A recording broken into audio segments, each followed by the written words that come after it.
Hey, everybody. Welcome to our YouTube segment for this week. You've got Becky, Will, and John here to entertain you with all things digital advertising as usual. Today, we would like to welcome you to class, Google Ads 101, basically. So what we want to discuss today, and something that we get asked all the time, is what are the different types of Google Ads that you can run? What types of campaigns can you run within those Google Ads? And what are the differentiators between them all? What makes them good for one business but not good for another? So we're going to have a little rapid fire segment here where we go through some different types of Google Ads and the campaigns that exist within them. And we'll give you some ideas on what we think about those, what exactly they are so that you understand them. And then we'll walk you through different ways that you might be using them. So John, Will, are you guys ready? Let's do it. All right. Will, let's start with you. The term that everybody knows and everybody thinks is the only kind of campaign on Google, search. So with search campaigns, you've got three different ad types that you can run. You've got your responsive search ads, you've got your call-only ads, and you've got your dynamic ads. Responsive search ads are probably the main ad type that you're going to be using. You've got 15 different headlines that you can use. You've got several different descriptions that you can mix and match with Google. You can pin different headlines so that you're only seeing a specific headline in the first section or only a specific headline in the second headline space. That's the one that you're most predominantly going to see on a Google search results page. For call only, as the name implies, that is focused exclusively for drive-in phone calls. So unlike a standard text ad where you click on that and you're probably going to go to a specific landing page or a product page on your website, a call only is meant to drive phone calls. So the user actually has the ability to click on the ad and actually call you directly from that versus going to a web page and looking at a product or looking at your information on the website. So that's a great one that you can use for mobile specific traffic, people that are looking on their phone and driving calls directly to your business. And then the last one is dynamic ads. So this one is a little bit different from a responsive search ad or a call-only ad because there's a huge dynamic element to it. So you are still adding in descriptions and the final URL, but you're asking Google to look at the different pages that they've crawled, maybe specific categories, maybe specific products, or maybe the whole website. Maybe you've excluded blog posts, but you're allowing Google to look at the pages, look at the information that it's crawled, and determine what other keyword searches might be relevant that you would want to show up for. And then they'll insert that information dynamically into the ad that you would then see on a search engine results page. And so those are the three different ad types for a search campaign. You've got responsive search ads, call-only ads, and dynamic ads. Awesome. And I think a lot of times people get call-only ads confused with putting your phone number in a site link or something like that. So it's great to explain it that way as well, Will. John, what are your negatives that you have to say about search ads? Is there a particular business that they don't usually work for, a particular goal that people have in mind that they should avoid using search ads at any time? The downside to search ads is that it requires people to search. So if you are advertising something that people aren't specifically looking for, then search is not going to be the best place for you. And you need to find ways to, push your advertising out through social, YouTube, display, other things we'll talk about, I'm sure, as part of the conversation. So that's the one downside. And then the other downside is it can be really expensive. If you are in a competitive industry where everyone is fighting and bidding aggressively on specific search terms and search keywords, it's possible that you might not be able to afford to run search campaigns because you're not able to afford to pay what you need to pay for that traffic. So those, I'd say, are the two, probably primary downsides to search campaigns.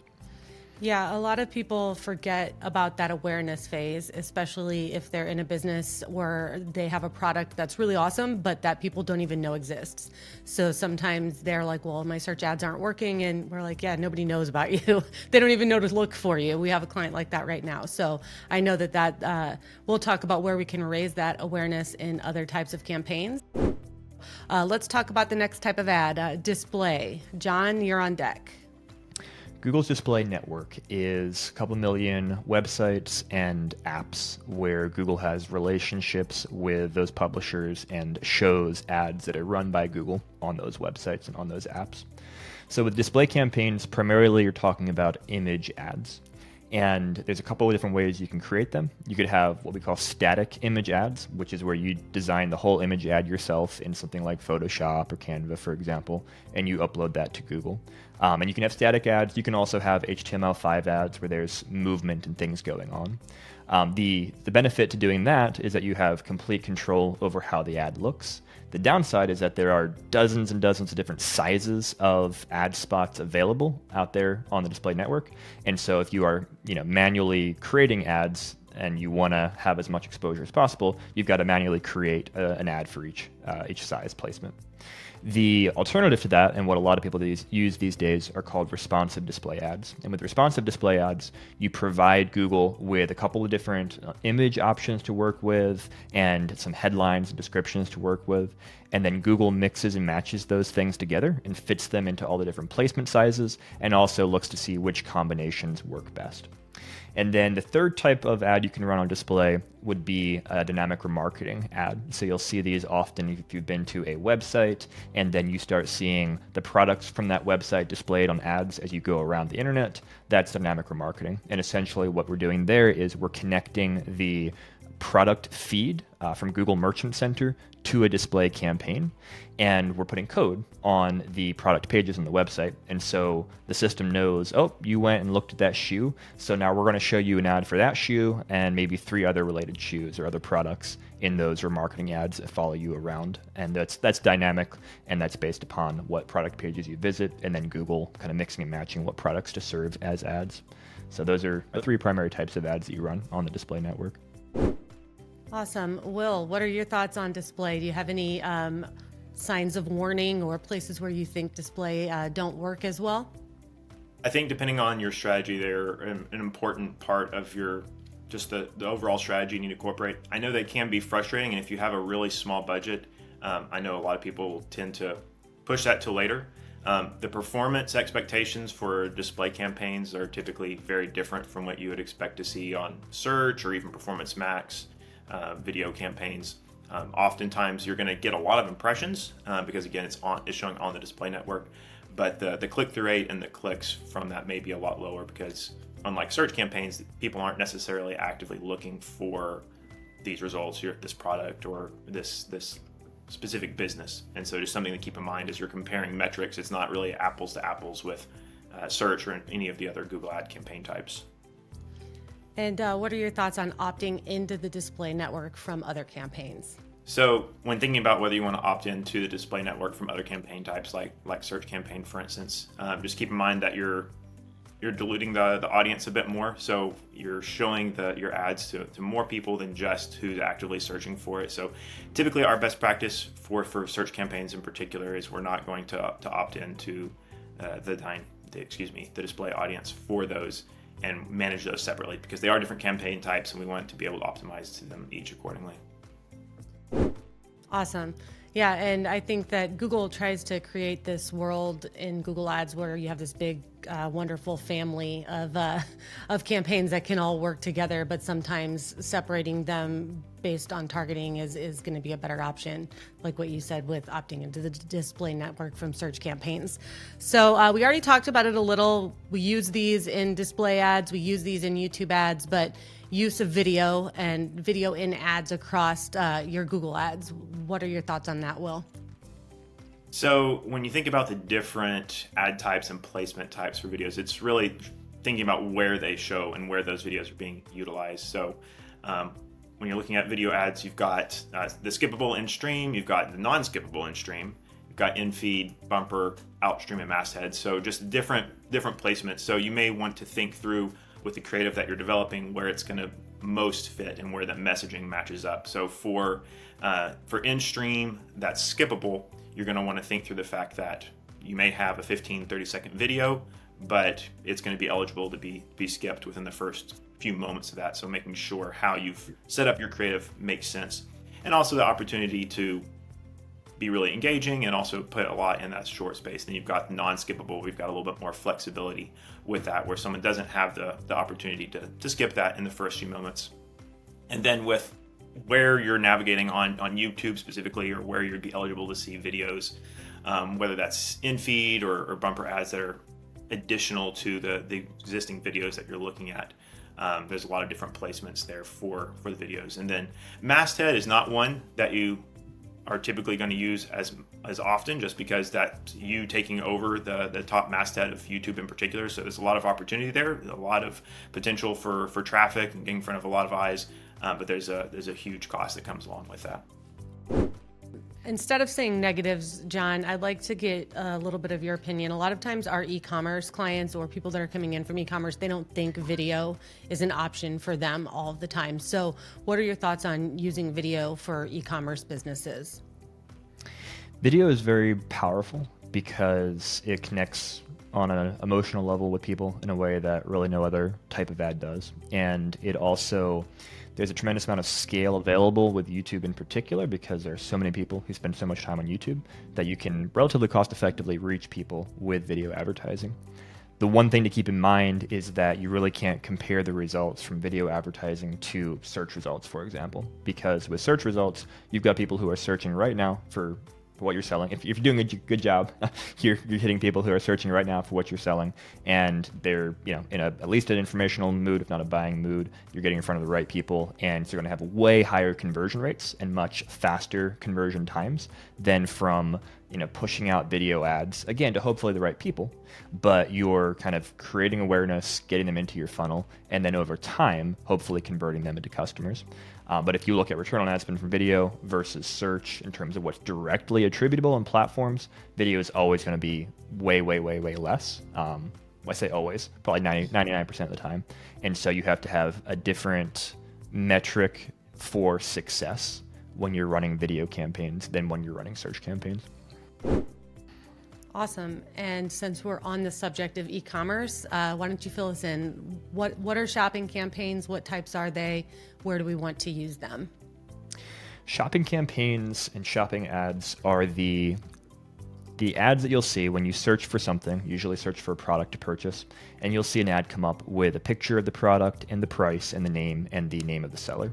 So those are shopping ads, and there's really two types of shopping ads. There's normal shopping ads that you see that come up, and then there are local inventory ads. And you might see, let's say you're close to a Home Depot, you might see an ad come up that says, hey, this particular product, this shovel that you're looking for is in stock at your local Home Depot.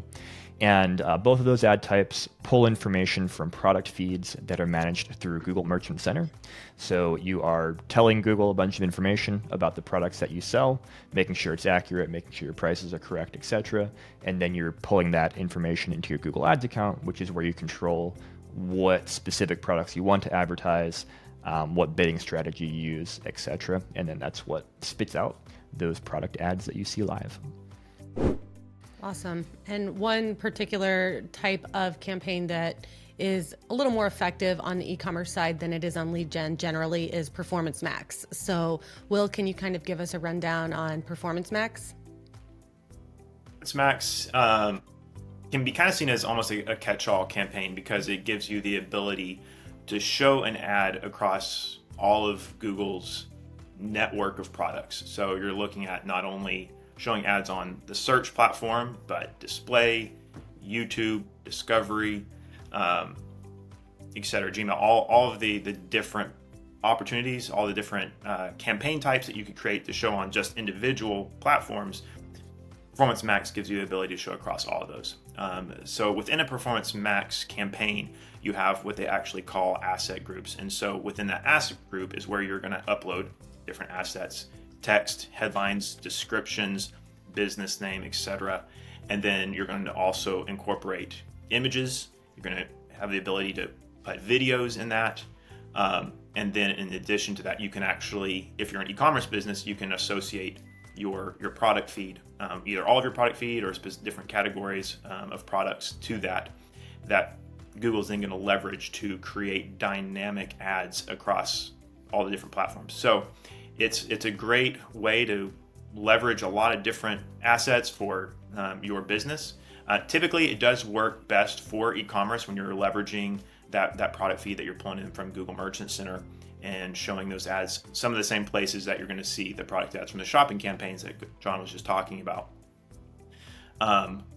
One thing to think about is, because it is such a a dynamic campaign type, and the asset groups are so dynamic, you do have a fewer levers that you can control, like with just standard shopping ads or search, display, video. But it's a great way to leverage all those assets and get across Google's network of products so that you can get in front of the right person. Yeah, Performance Max is definitely complicated, but we've seen it do some pretty amazing things for our clients as well. So having someone like us on your side to watch it and make sure it doesn't go crazy, I think is probably one of the most important things. Another kind of ad that is probably not used as much, but I think that there's a lot of big entrepreneurs in this space that are developing new apps. Fill us in a little bit on the app ad, John. Yeah, an app ad or an app campaign it's really all about what the call to action is, which is you wanting someone to download your app or to take an action within your app. And so the ads advertising that can run across a variety of Google's platforms. You can have those ads run within the App Store itself. You can have those ads run on Google Search, through YouTube, through Google Display, Google Discover. So they can be text ads, they can be video ads, they can be image ads. But the way they differ from other ads is what happens when you interact with it, which again ultimately is to download the app on the Android or iOS device that you're using, or to deep link within the app. So you might run an ad to someone, let's say they've got, Duolingo, but they haven't been using it for a while. Duolingo might say, hey, I want to re-engage with this person. And they already have the app downloaded, and so they actually push them to go to a particular place within the app, like, hey, start a lesson here, that kind of thing. And those are the two primary use cases for app ads. Well, the next kind of campaign, I think in 2024 kind of has two names. We're used to calling it Discovery campaign. It's also being called Demand Gen now. So, Will, what are your ideas and descriptions around Discovery/Demand Gen campaigns? So these campaign types, they're kind of display campaign adjacent as far as how you think about it, how they serve. So you're, instead of targeting specific search terms like you do with search campaigns, you're targeting audiences. So that's remarketing audience, different interests that you've created. The awesome thing about demand generation is you can utilize lookalike audiences. So let's say you have a customer list or an audience that you've seen work really well in the past. You can actually use this campaign type to create a lookalike audience and then target that with them. So similar to display, you can leverage images. You can actually also incorporate video, and then combine that with headlines, with text, and then also you can import your product feed to this as well. So you can leverage product specific information and products that you want to display with certain videos and images and show those. So you can show them together or separately. And so it's a great way to get in front of a new audience that you think is going to be relevant to your business and what you're trying to sell. And also reconnecting with the existing people. Awesome. John, are smart campaigns still a thing? Technically, yes. So you can still run a smart campaign. Smart is basically the DIY version of Google Ads, where you'll give a couple pieces of information to Google. Here's the website I'm advertising. Here's the industry I'm in. Write some headlines or maybe approve the headlines that they pulled from your website. And then Google does most of everything else. It's very rare, I would say, that we run smart campaigns because we want to have more control over the specific levers. And generally, we see better results when we have control over those levers rather than just kind of letting the system do its own thing with smart campaigns. But it's, I'd say, very often or not uncommon that when a new advertiser who's tried advertising on themselves comes to us for help, that they've been running a smart campaign because that's what the platform pushes them to create when they first start a Google Ads account. And in terms of where do those ads show up, it's, again, kind of one of those things where it can show up in multiple places. A lot of it's going to be search and display, so a combination of text ads and potentially some image ads on display, and then Google largely choosing where and when and why to show those ads to people. Awesome. Thanks, John. And Will, I know we did an extensive video on this last week or the week before, but the last type of ad is local service ads. So give us a brief rundown on local service ads to close this video out. So in summary, local service ads, or LSA as we affectionately call them, are going to be, they're managed separately from the other campaign types that you might be managing within a Google Ads platform. So local service ads, they have their own management center where you can facilitate those, where you can create those and set them up. But they're specifically for businesses that cater directly to locals, so people around them. So you can think of dentists, you can think of plumbers, electricians, those types of business, things that are going to be around you, lawyers, etc. And so the Google guarantee that goes along with those that you might have seen, Google sponsored local service ads, is just a great way for you to be able to get in front of people around you that are looking for your business. And it's a little bit more visible. It's easier to get in front of people, and people are able to see the trust element, because if you're Google verified or if you have Google guarantee, you've gone through a number of hoops in order to qualify for that on local service ads. And so it can give people that extra boost in confidence that you are a legitimate provider, a legitimate business, something that they can trust to work with, whatever their need might be. Yeah, I think that local service ads are the one ad where a lot of people get very, very confused. So great explanation. Our Google Ads 101 for today. I think that, the biggest takeaway is, as you're exploring different types of Google Ads to use for your business, while there are general guidelines and ideas on what's going to work for different business types, I think the number one thing to remember is that you don't know what's going to work for your business. So a lot of times you have to try. Sometimes you'll be successful right away and it's amazing and you're thrilled with the results. Other times it's not so great and you have to pivot and come up with different ideas to sell your product or market your business. So keep joining us every week here on our YouTube channel. If you want to see more videos like this, subscribe, and we'll be back next week with more information on all things Google Ads.